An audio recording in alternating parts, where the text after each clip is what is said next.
A very good evening, our dear listener. Reporting live from the Explorer Studios is Malaika Kayesu. In our headlines, President Museveni blames URA for under-collecting taxes. NRM candidate wins Bukedia LC5 by-election, and Sudan's RSF condemns killing of Darfur governor. Here's the news in details. President Yoweri Kaguta Museveni has blamed the URA for under-collecting taxes, saying it's the reason the country has continued relying on borrowing. While virtually addressing Parliament during a special session held at Kololo Independence Grounds shortly after the 2023-2024 national budget had been presented, the president emphasized the need for URA to expand on tax collection. The president said that the URA tax GDP ratio of 13% is not serious, unlike the one in Europe that stands at 39.7%.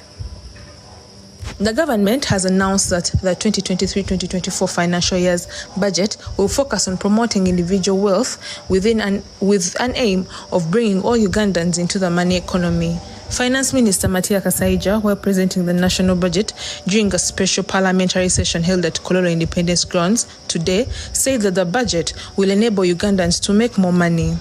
Kasaija said, "I therefore dedicate this budget to all Ugandans who do not make more than 20 million Uganda shillings a year.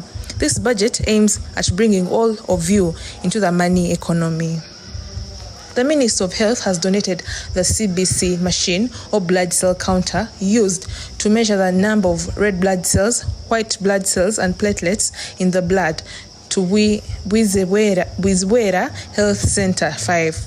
Honorable Margaret Rabyambu urged the district officials to handle the machine with good care for sustainability purposes. The district health officer noted that with the availability of the machine, there would be no more suffering of clients as they go to private hospitals to spend money on the CBC tests. The Chief of Military Intelligence, Major General James Birungi, the head of State House Anti-Corruption Unit, Brigadier General Isoke Henry, has made a presentation on the theme Corruption in Uganda and its manifestations to over 100 military intelligence officers from different UPDF formations. This was at a retreat at the School of Military Intelligence and Security in Mijera, Nakasongola, where he advised the officers to focus on weeding corruption out of their respective units, observing that the vice is a cancer and if not dealt with could derail the force from its objectives. He urged the military officers to use their mandate to work with the other government of security agencies and authorities to fight corruption in their areas of jurisdiction. Uganda Airlines is set to transport more than 500 Uganda Muslims to Mecca for the annual Muslim pilgrimage on 19th June 2023 at 10 a.m.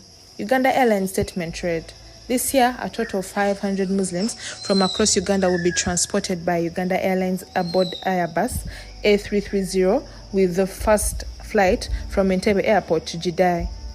The Minister of Works and Transport, Honorable Katumba Wamala, as well as Muslim leaders, diplomats, and other state officials will preside over the official flag-off ceremony at Entebbe Airport. NRM candidate Mary Akol has been declared the winner of Bukedia District LC5 chairperson by-election.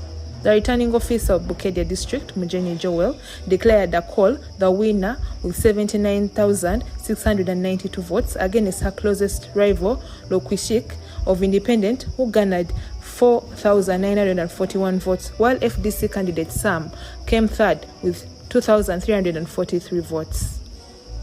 The Minister of Gender, Labour and Social Development, Honorable Betty Among Akena, is in Geneva for a World of Work conference hosted by the International Labour Organization under the topic Social Justice for All. While speaking in her capacity as chairperson of the African Union STC committee this morning, Honorable Amongi called on the African group to prioritize the growth of the informal sector if the continent is to close gaps of inequality. Sudan's paramilitary Rapid Support Forces RSF has condemned the killing of the governor of the West Darfur state, Khamis Abubakar. Sudanese military officials had accused the RSF of killing the governor, who had before said the RSF and allied militants were committing genocide against people from the Masalit ethnic group. But in a statement, the RSF says the governor was killed at the hands of two outlaws despite attempts by its forces to protect him. The paramilitary force called for an inquiry into the circumstances that led to the death and said it will not hesitate to bring to justice any member of its force found to have been involved in the incident. And in our last story, Nigeria's President Bola Tinubu has suspended indefinitely the head of the country's anti-corruption agency and the Economic and Financial Crimes Commission. Abdurrashid Bawa was asked to step aside in order to allow a proper investigation into his conduct while in office. A government statement said the suspension followed a weighty allegation of abuse of office levied against him. There have been a number of corruption allegations against the 43-year-old Bawa. Thank you for listening to ASEAN Explorer Online Radio, the home of reliable and authentic news. Have a blessed evening.